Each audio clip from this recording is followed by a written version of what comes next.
Mato Anging Andi Matalata di Makassar, tak akan bisa digunakan untuk sementara waktu. Hal tersebut, mengingat stadion bersejarah itu sedang dibongkar, kemudian dibangun gedung stadion baru dengan perakiraan pembangunan selama 18 bulan. Meski tak bisa menggunakan stadion Mato Anging, manajemen PSM enggan membuat skuad Laskar Pinisi kembali jadi tim musafir. Media officer PSM, Sulaiman Abdul Karim, menerangkan bahwa manajemen tim sedang berupaya mencari markas baru. Salah satu opsi yang menguat yakni penggunaan Stadion Gelora Mandiri di kota Parepare, Sulawesi Selatan. Seperti yang sebelumnya diinformasikan Pak Api selaku CEO bahwa Stadion Gelora Mandiri Parepare bisa jadi opsi apalagi dapat sambutan baik dari Wali Kota Parepare, terangnya. Lebih lanjut Sule Sapaannya menjelaskan bahwa belum ada opsi jika PSM harus berhome base di luar Sulsel. Termasuk jika nanti pada musim berikutnya Liga 1 2021 di Pulau Jawa. Menurutnya PSM akan tetap diusahakan bermain di Sulsel. Jika sesuai jadwal ini artinya New Mato Anging baru bisa digunakan kembali pada 2022 mendatang. Meski pada musim 2020 ini kompetisi Liga 1 belum ada kejelasan akibat COVID-19, manajemen PSM bergerak cepat mencari alternatif.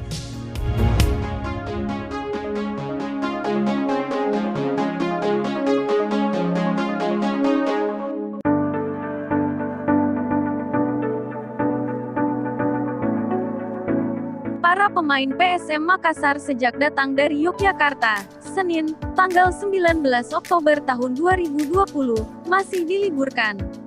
Belum ada info terbaru kapan mereka kembali dikumpulkan untuk melakukan latihan lagi. Awalnya libur cuma sepekan saja, namun ternyata manajemen mengeluarkan keputusan terbaru. Manajemen memutuskan menunggu perkembangan terbaru terkait pelaksanaan kompetisi Liga 1 dari operator PT Liga Indonesia Baru. Seperti diberitakan sebelumnya, LIB berencana menggelar kompetisi pada awal November mendatang. Tapi sampai sekarang belum ada kejelasan, apakah kompetisi itu jadi dilanjut atau tidak. Hal tersebut mengingat kepolisian Indonesia belum memberi lampu hijau untuk izin keramaian, karena penyebaran COVID-19 masih tinggi. Media officer PSM, Sulaiman Abdul Karim menerangkan bahwa PT LIB dan PSSI akan menyampaikan perkembangan terbaru. Hal itu terkait lanjutan Liga 1 Indonesia 2020, tanggal 26 Oktober mendatang. Inilah yang menjadi patokan PSM untuk kapan memulai kembali latihan.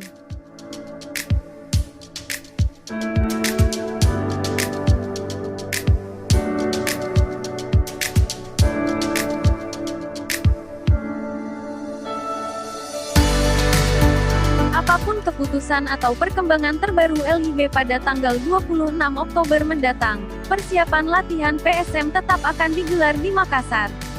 Sejauh ini dua opsi lapangan latihan yang akan digunakan yakni lapangan Stadion Politeknik Pelayaran Barombong dan Bosowa Sport Center. Sebab menurut media officer PSM, hanya dua lapangan ini yang paling memungkinkan. Terutama lapangan tersebut bisa ditutup dari publik yakni supporter. Tapi Bosowa Sport Center cuma untuk latihan ringan, jadi kemungkinan besar yang di Poltek Pelayaran Barombong, ucap media officer PSM Makassar. Sebelum diliburkan, pemain sempat menjalani latihan selama 3 pekan di kota Yogyakarta dipimpin pelatih Heri Setiawan. Presiden Redgang PSM pun menyebut jika PSSI akan menggulirkan kompetisi tanggal 1 November hanya sebatas wacana semata. Oktober ini sudah hampir habis, sementara kesepakatannya opsi pertama bergulir tanggal 1 November, kata Presiden Redgang PSM Makassar.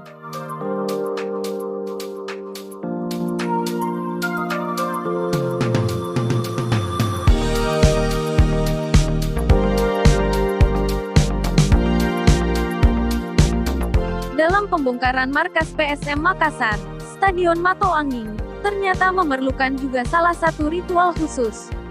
Seperti diketahui, PSM Makassar menjadikan Stadion Mato Anging sebagai markasnya dalam menjamu tim-tim lawan. Namun, kini PSM Makassar belum bisa menggunakan Stadion Mato Anging karena akan dilakukan renovasi. Rencananya markas PSM Makassar tersebut akan direnovasi dengan bertaraf internasional. Pembongkaran bangunan direncanakan akan rampung selama 40 hari atau paling lama terhitung 2 bulan. Setelah melakukan proses pembongkaran, tahapan selanjutnya nanti akan dilaksanakan konstruksi dan pembangunan fisik. Diharapkan Stadion Mato Anging akan bisa digunakan pada awal tahun 2022. Gubernur Sulsel berharap stadion ini nantinya menjadi kebanggaan masyarakat Makassar dan secara umum se-Sulawesi Selatan. Sebagai perwakilan PT Waskita Karya Group, Safrudin menjelaskan kalau pihaknya membutuhkan waktu 1 atau 2 hari untuk menentukan langkah dalam pembongkaran Stadion Mato Anging, setelah pembongkaran simbolis yang dilakukan oleh Nurdin Abdullah. Hal tersebut dilakukan untuk memperhatikan secara baik dari segi keselamatan bekerja. Dalam pembongkaran Stadion Mato Anging rencananya akan menggunakan 3 alat berat, 50 pekerja, dan juga ada ritual khusus. Ritual ini dilakukan mengingat Stadion Mato Anging merupakan bangunan yang telah berdiri lama.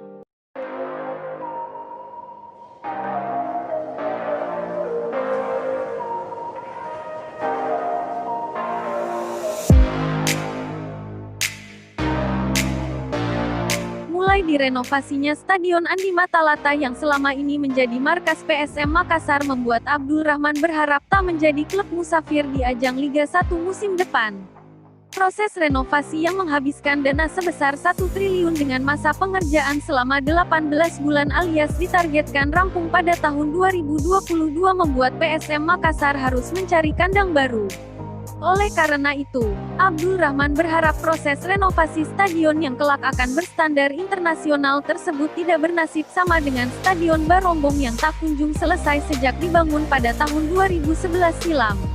Lebih lanjut, pesepak bola yang identik dengan nomor punggung 28 ini juga tidak ingin klubnya sampai mencari stadion keluar Provinsi Sulawesi Selatan untuk dijadikan markas selama Stadion Andi Matalata belum rampung.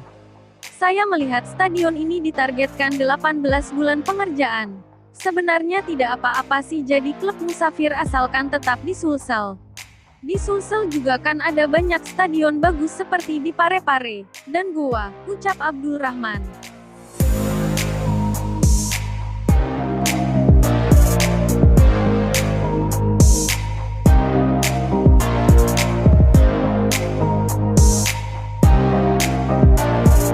Pemain belakang milik klub Liga 1 PSM Makassar, Abdul Rahman Sulaiman, terpaksa harus gigit jari setelah melewatkan kesempatan untuk mengikuti kursus kepelatihan lisensi CAFC. Sekedar informasi, kursus kepelatihan tersebut akan dilaksanakan selama 2 pekan lebih di Bali, tepatnya mulai tanggal 1 hingga tanggal 16 November tahun 2020 mendatang. Semula nama Abdul Rahman telah tercantum di dalam daftar sementara peserta kursus bersama rekan seklubnya di PSM Makassar, Hasim Kipu, serta beberapa pemain Liga 1 lainnya. Bek tengah berusia 32 tahun ini pun telah jauh hari melakukan persiapan yang bertujuan untuk membantunya selama mengikuti kursus kepelatihan tersebut. Tapi apa hendak dikata, takdir berkata lain. Ex-Bali United ini harus absen lantaran dirinya baru saja menjalani operasi untuk memulihkan cedera lutut dan paha yang dialaminya sejak musim lalu. Berdasarkan pengakuan dokter tim PSM Makassar, Abdul Rahman diprediksi akan melewati 5-6 bulan sebelum bisa kembali merumput di lapangan hijau.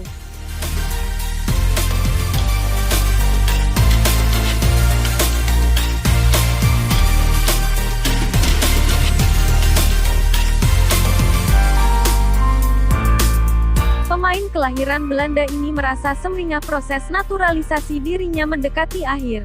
Keinginan Mark Klok untuk menyandang status sebagai warga negara Indonesia makin dekat. Gelandang Persija itu kini tinggal menunggu surat keputusan Presiden RI sebelum diambil sumpah di Kementerian Hukum dan Hak Asasi Manusia. Langkah itu makin dekat setelah Mark Klok hadir dalam rapat kerja antara Kementerian Pemuda dan Olahraga dan Komisi X DPR RI 2 hari lalu yang dilakukan secara virtual. Selain Mark Klok, rapat kerja tersebut juga membahas naturalisasi 3 pemain bola basket. Raker ini merupakan lanjutan dari kegiatan serupa pada tanggal 5 Oktober lalu. Perkembangan itu membuat Mark Klok semeringah.